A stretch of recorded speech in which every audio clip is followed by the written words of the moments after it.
ऋषि और अत्यंत तेजस्वी ऋषि, उनकी तापस शक्ति इतनी शक्तिशाली है कि वो किसी को भी भस्म कर सकते हैं। कि इस निराशा के अंधकार में ऋषि और भी हमारे आशा की किरण है। रुको!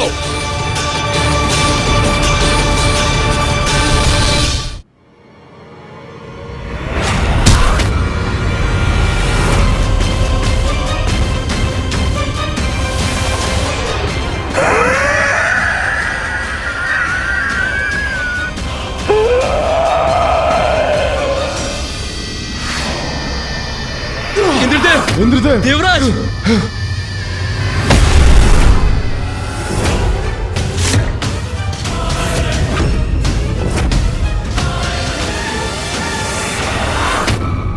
इंद्रदेव, इनकी तुच्छता से तो हम भी क्रोधित हैं, किंतु अभी आपने कहा था मां आदि शक्ति इनकी संरक्षक है। इन पर विजय प्राप्त करना तो असंभव है, इसीलिए अभी हमारा इनसे युद्ध करना भी व्यर्थ है। आप उचित कह रहे हैं अग्निदेव, हमें कोई अन्य युक्ति ही सोचनी होगी। माता की इच्छा के समक्ष लाचार हो गए हैं। इस समय यहां से प्रस्थान करना ही उचित होगा।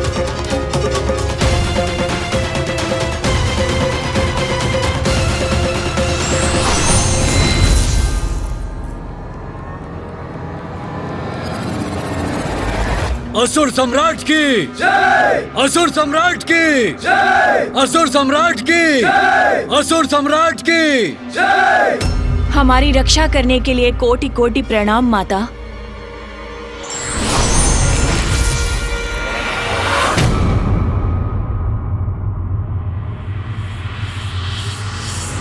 अब हम असुरों को पृथ्वी से कोई नहीं हटा सकता। सर्वशक्तिमान हूं मैं। हाँ, असुर श्रेष्ठ।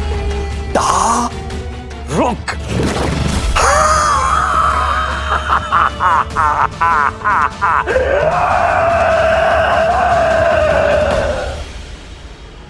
आप उन ऋषियों की रक्षा करने में असमर्थ रहे देवराज।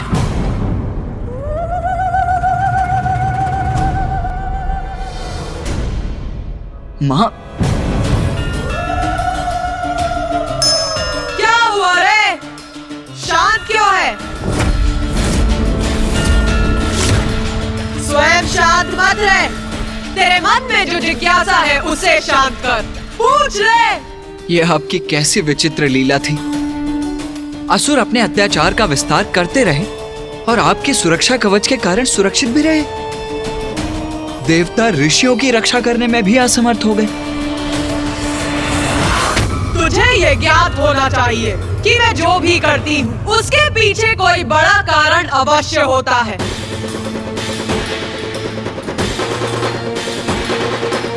इंद्र, जिज्ञासा शांत करो इनकी। आगे का घटनाक्रम भी बताओ इन्हें। माता के कवच को हम कैसे भेज सकते थे, इसलिए हम निराश और विवश होकर दारुक के वन से चले हैं। किंतु जब हम आपस में विचार विमर्श कर इस समस्या का समाधान ढूंढने और हमारी रणनीति की रचना करने के लिए स्वर्गलोक की ओर बढ़ रहे थे, तभी हमें कुछ दिखाई दिया।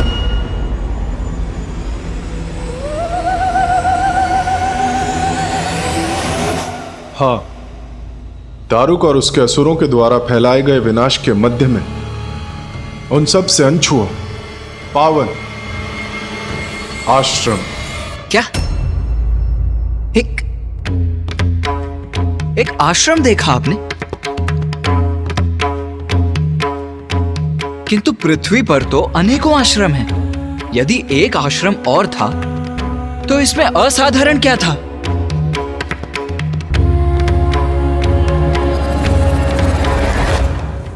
बात है असाधारण, अद्भुत बात है भैया।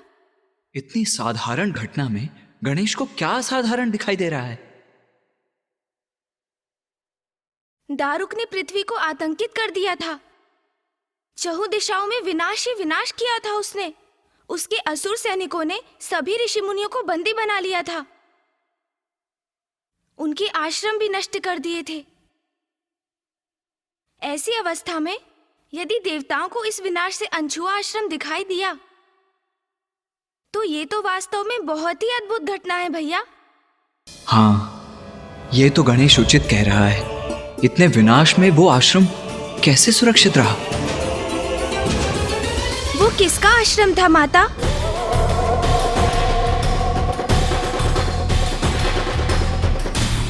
ऋषि और का आश्रम था वो। और वो ऋषि?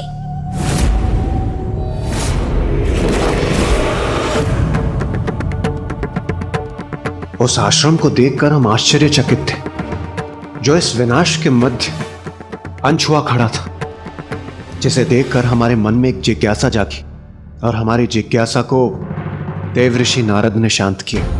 उन्होंने बताया कि ऋषि और अत्यंत तेजस्वी ऋषि हैं। उनकी तापस शक्ति इतनी शक्तिशाली है कि वो किसी को भी भस्म कर सकते हैं। ये जानकर तारुका के असुरों ने उनके आश्रम में प्रवेश करने का दुस्साहस नहीं किया। देवऋषि नारद का कथन सुनकर हमें विश्वास हो गया कि इस निराशा के अंधकार में ऋषि और भी हमारे आशा की किरण है, और हमने उनसे हमारी सहायता करने की गुहार लगाने की ठान ली। किंतु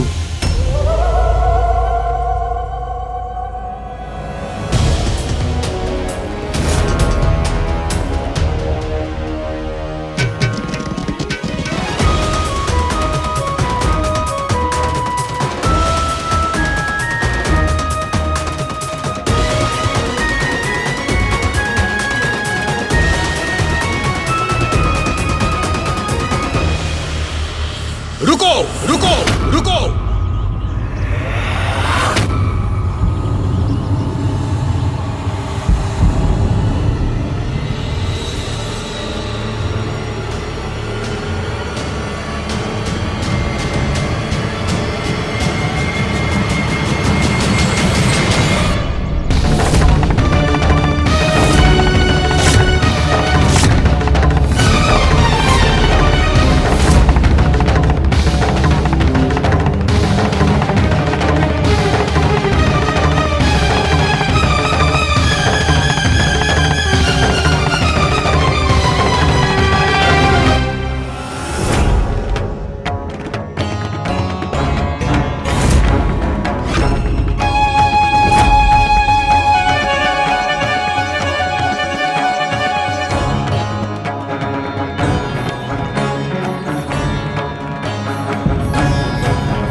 सावधान देवराज इंद्र, ऋषि का स्वभाव है क्रोधी।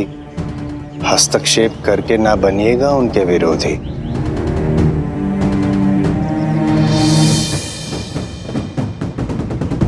प्रणाम ऋषिवर। प्रणाम ऋषिवर। प्रणाम ऋषिवर। देवर्षि नारद, अब कौन सी अग्नि प्रज्वलित करने आए हैं यहाँ? अग्नि? कैसी कर रहे हैं आप कथनी?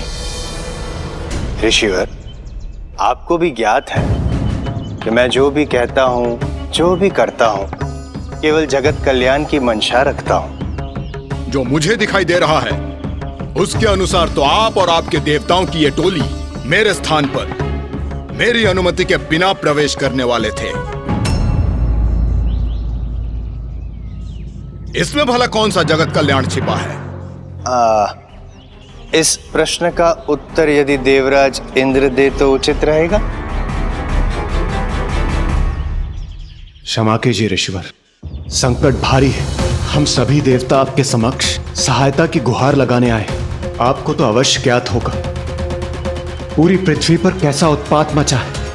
एक दारुक नामक असुर ने समस्त पृथ्वी पर अपना अधिकार स्थापित कर लिया है, और इसलिए मैं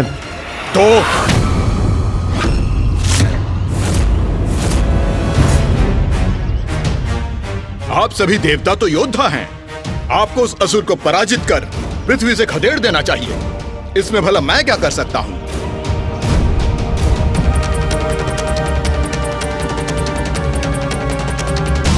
हमने युद्ध किया दारुक से, किंतु उसे पराजित नहीं कर सके। अनेकों ऋषियों को बंदी बना रखा है उसने। निर्बल और निर्दोष लोगों को वो अपना दास बना रहा है।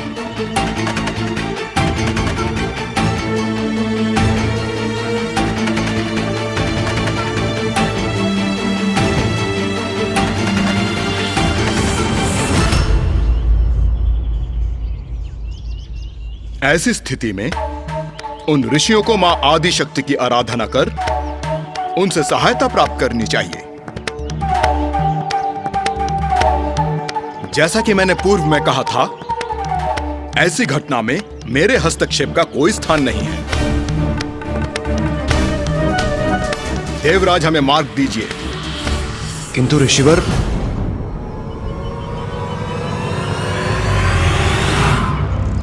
क्षमा ऋषिवर।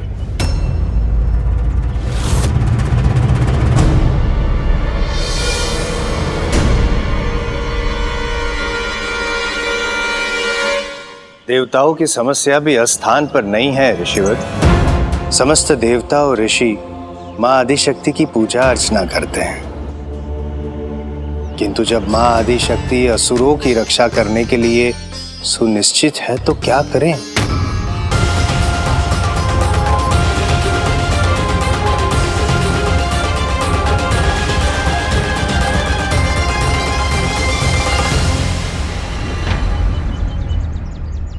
असुर समस्त ऋषियों को प्रताड़ित कर रहे हैं। ऐसे में देवता और ऋषि किसके पास जाके रक्षा की गुहार लगाए हैं ऋषिवर?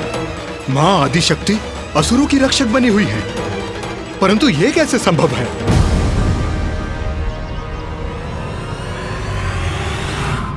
अति उत्तम। अत्यधिक सुख की अनुभूति हो रही है। पृथ्वी पर हमारा अधिकार। हाँ स्वामी।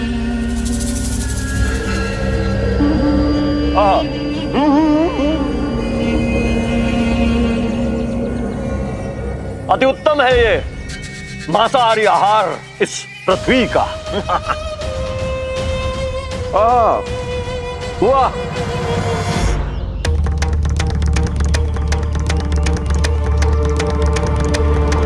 अब आप ही बताइए ऋषिवर, ऐसी अवस्था में हम सहायता की आस लेकर किसके पास जाएं?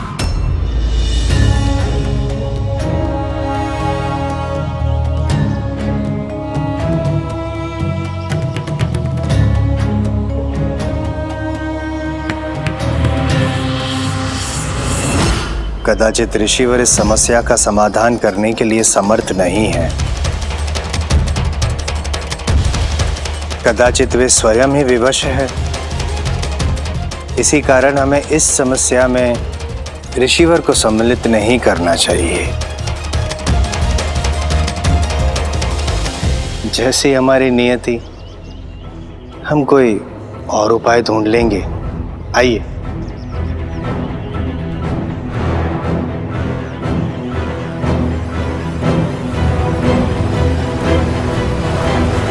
रुको।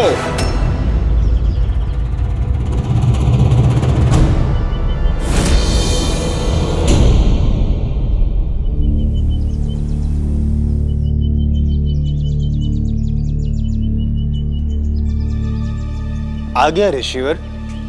मां आदिशक्ति मेरी और आप सभी की माता हैं। सत्यवचन। यदि उन्होंने असुरों की रक्षा करने का चुनाव किया है तो कदाचित उन्हीं के दिए हुए किसी वरदान हेतु वो विवश हैं, या ये उनकी लीला है जिसे हम समझने में असक्षम हैं। किंतु मैं माता के सर्वोच्च भक्तों में से एक हूं और निर्दोषों का रक्षण करना मेरा धर्म है। यदि माता असुरों को संरक्षण देना चाहती हैं तो यह उनकी इच्छा है, किंतु ऋषियों की रक्षा करना मेरा धर्म है। मैं करूंगा उन ऋषियों की रक्षा। मैं करूंगा उन ऋषियों की रक्षा। मैं करूंगा उन ऋषियों की रक्षा।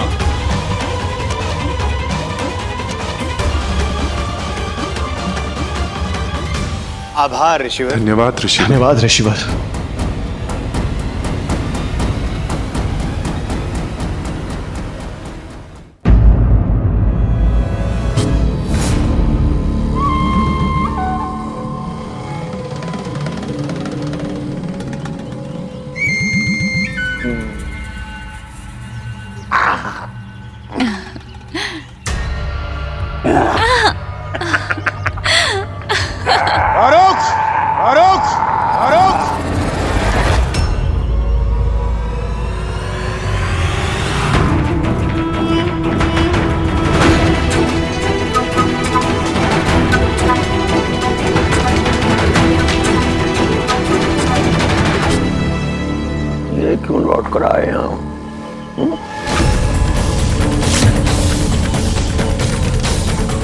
ये देवतागण फिर आ गए यहाँ।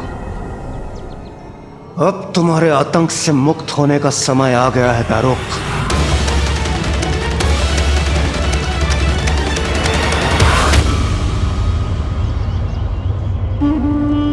देवताओं, प्रतीत होता है कि हमारे सत्कार से बहुत आनंदित हुए हो, तो फिर सत्कार करवाने चले आए। करेंगे, पहले भोजन ग्रहण करना। दारुक, हम देवता अत्यंत उदार हैं। यदि जो कुछ भी किसी से पाते हैं उसे उससे भी अधिक मात्रा में पुनः लौटा भी देते हैं। दारुका, ऐसा क्या कारण है इनका साहस इतना बढ़ गया है?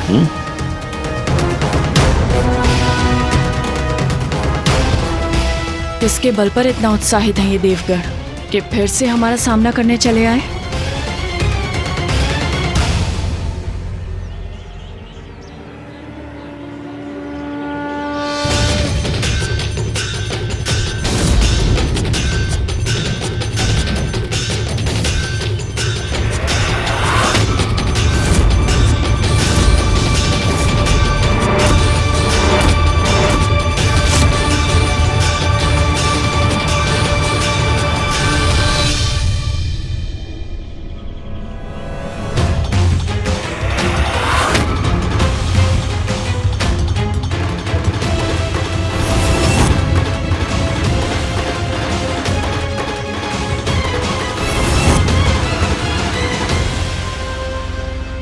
दुष्ट असुर, तुमने निर्दोष ऋषियों को त्रस्त करने का दुस्साहस कैसे किया?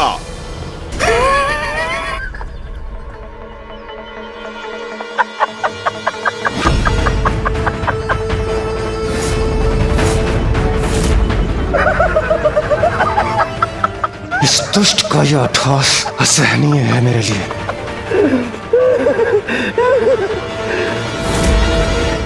मान गए देवराज इंद्र, मान गए तुम्हारी बुद्धि और शक्ति।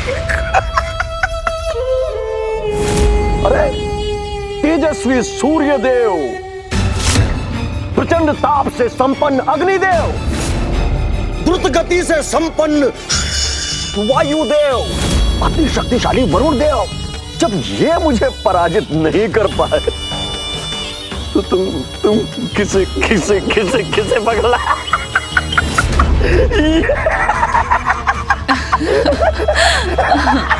वयोवृद्ध ऋषि।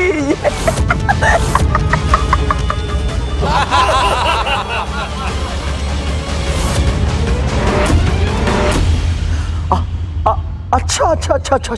हाँ, देवराज इंद्र, इस ऋषि को तुम मेरे समक्ष उपहार स्वरूप लाए हो, क्षमा याचना के लिए, ताकि मैं तुम्हारी उद्दंडता को क्षमा कर सकूं।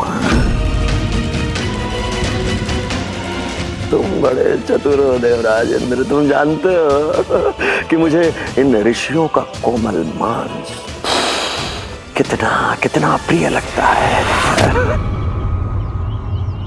मैं इस उपहार के लिए तुम्हारी उद्दंडता को क्षमा करता हूं।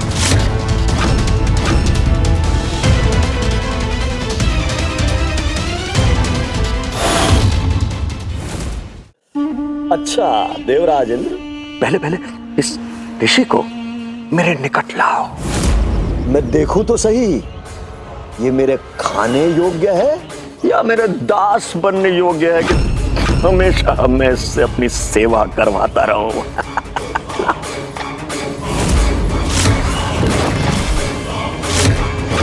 सावधान, कदाचित ये हम पर आक्रमण करने जा रहे हैं। देवगण,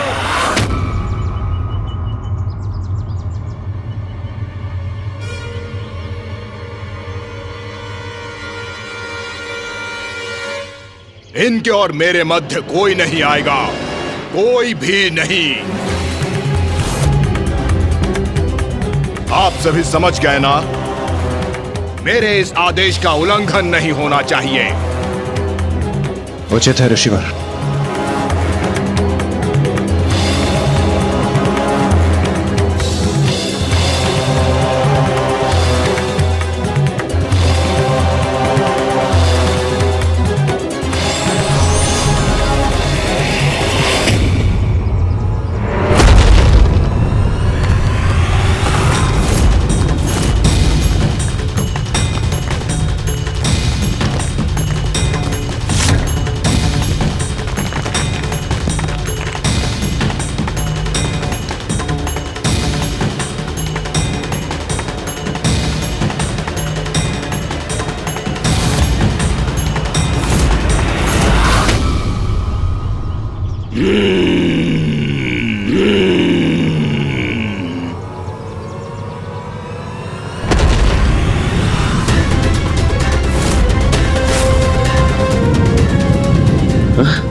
ऋषि ने मेरे सैनिकों को भस्म कर दिया।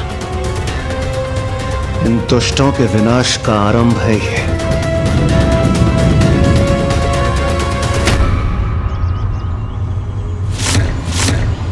मैं ऋषि और दारुक और उसके असुरों को शाप देता हूं।